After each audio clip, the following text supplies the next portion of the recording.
Buen día chicos, mi nombre es Elena Sarabia y voy a hablar de síndrome nefrótico. La definición de síndrome nefrótico, es decir, la tríada que lo compone, es proteinuria masiva o en rango nefrótico, que cuando hablamos de rango nefrótico hablamos de 10 veces el valor normal, es decir, de la proteinuria fisiológica. Es decir, que el rango nefrótico comprende un valor mayor a 40 miligramos metro cuadrado hora, o mayor a 50 miligramos kilo día, o un coeficiente proteinuria-creatininuria en una orina aislada mayor de 2. Esto principalmente lo hacemos en los niños que no tienen control de esfínteres, los lactantes. En la derecha vemos la foto de cómo se ve una orina espumosa de una orina con proteinuria. Habitualmente las mamás lo saben referir así. Además de la proteinuria tenemos la hipoalbuminemia menor a 2,5 gramos por decilitro y el edema. Esta es la tríada y se agrega la hiperlipemia que acompaña el cuadro. Acá vemos un edema bipalpebral, un edema de miembros inferiores.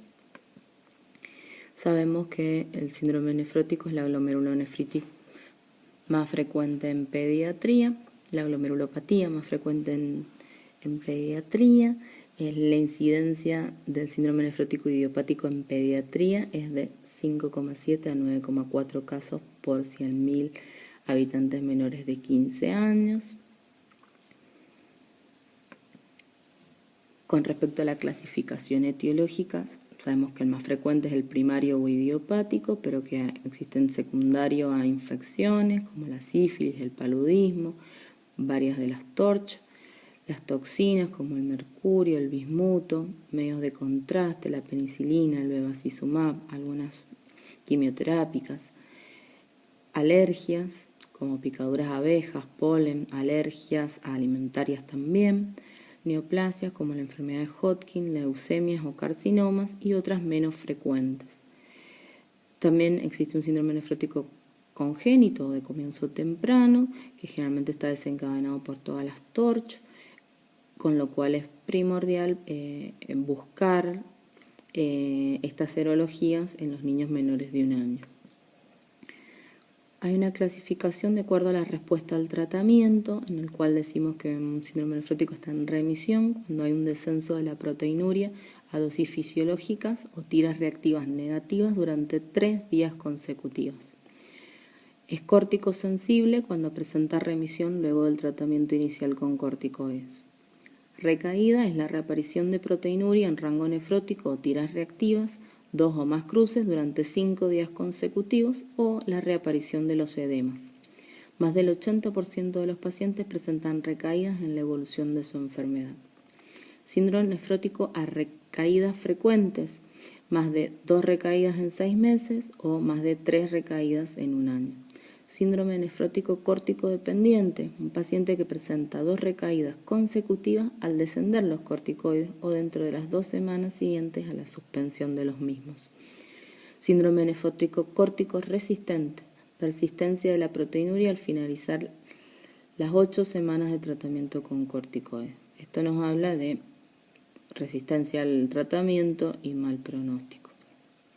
Con respecto a la histología del síndrome nefrótico idiopático, sabemos que el 80% es a cambios mínimos y el 90% de estos cambios mínimos es córtico-sensible, es decir, que tiene un buen pronóstico. La esclerosis focal y segmentaria conlleva el 15% y es córtico-resistente en el 40% de los casos. La proliferación mesangial difusa, un 5%, y tiene una respuesta muy pobre a los corticoides. Brevemente repasamos lo que es la fisiopatología que va a llevar a la proteinuria. Recordemos que se aumenta el tamaño de los poros, se modifica la carga molecular, hay una deformidad de las moléculas, que esto hace que la barrera deje pasar moléculas de mayor peso molecular, ¿no es cierto?, dejando pasar entre ellas a las gamaglobulinas, que pesan más de 150.000 Dalton. Esta proteinuria va a generar una hipoalbuminemia con una caída de la presión oncótica. Cuando la albúmina está en un valor menor a 1,5 gramos por decilitro, la pérdida de la presión oncótica no alcanza para mantener el líquido intravascular, el espacio intravascular, con lo cual el paciente va a sufrir una hipoperfusión, va a tener una hemoconcentración, hipercoagulabilidad y oliguria. Esto va a llevar a una insuficiencia renal aguda prerrenal por la hipoperfusión y esto va a activar el sistema renina-angiotensina-aldosterona. Los edemas, las dos teorías, la hipoalbuminemia que produce la extravasación con la hipovolemia, con la disminución de la presión oncótica, por otro lado la retención urinaria de sodio que conlleva una hipervolemia y una alteración tubular. Los edemas aparecen siempre cuando hay una albúmina menor a 1,8 gramos por decilitro. Cuando ya baja aún ese nivel de albúmina, el paciente puede presentar hipotensión ortostática, oliguria, dolor abdominal, vómitos, diarrea.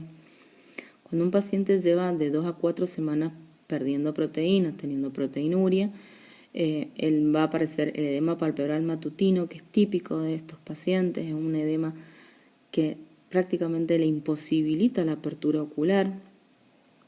Además, el paciente va a empezar a presentarse abotagamiento, aumento de peso, palidez, reblandecimiento de la punta de la nariz, los lóbulos de la oreja, ombligo horizontal, etc.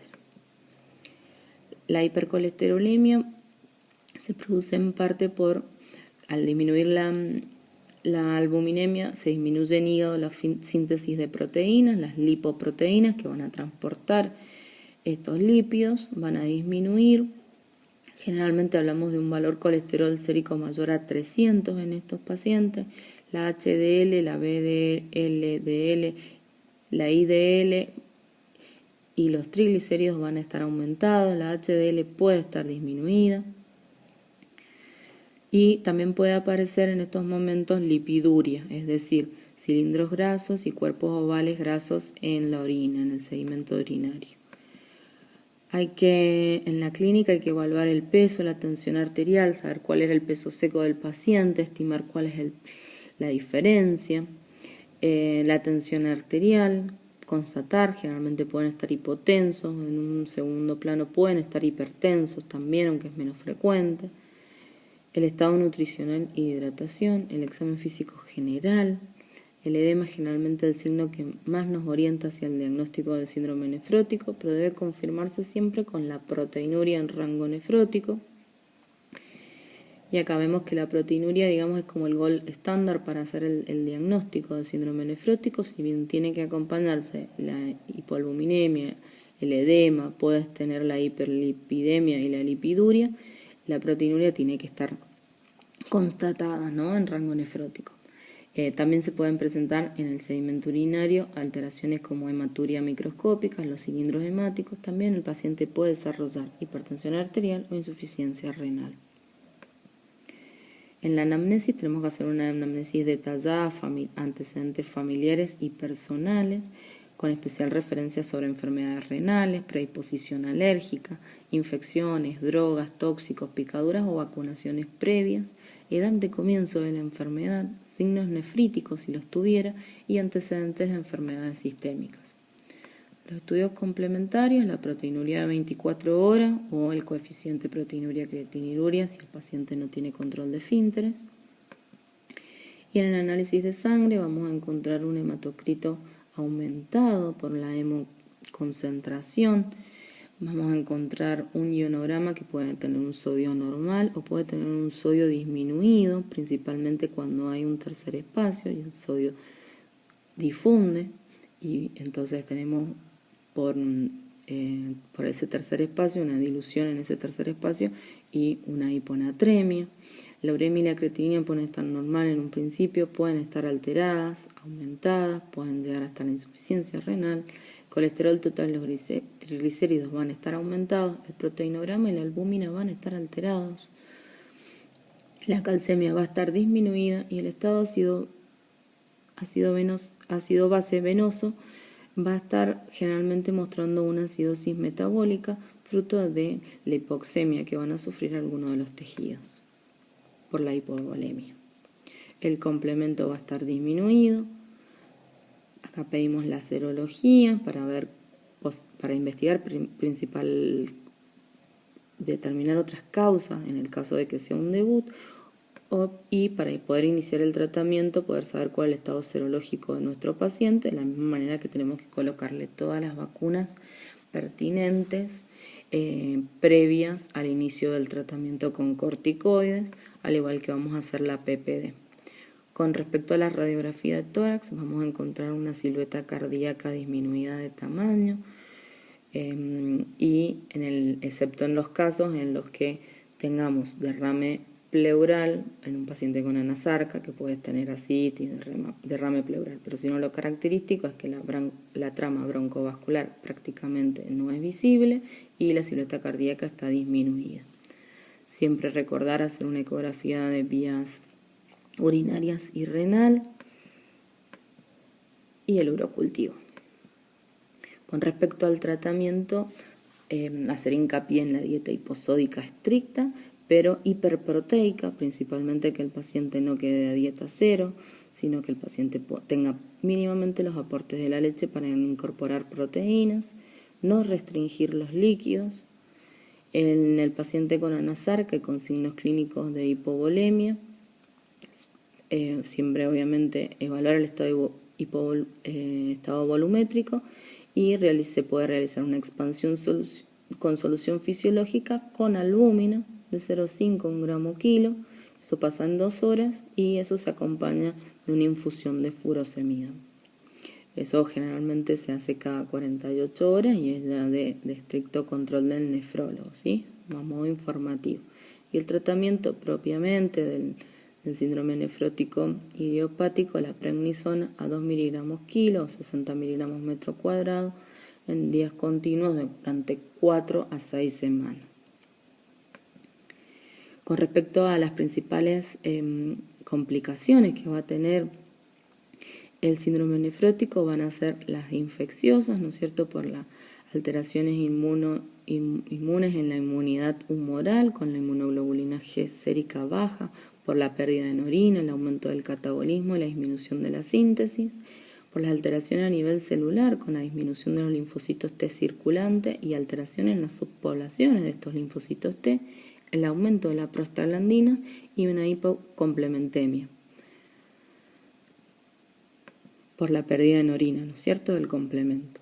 Y las complicaciones hematológicas va a ser la hipercoagulabilidad, va a haber un desequilibrio entre los factores procoagulantes y anticoagulantes, con un aumento del fibrinógeno, un aumento de la agregación plaquetaria, y esto sumado a la hiperlipemia, que aumenta el riesgo de trombosis vascular, más que el paciente esté inmovilizado por sus edemas, predispone mucho a la aparición de trombosis venosa, que pueden ser generalmente en miembros inferiores o inclusive de la vena renal.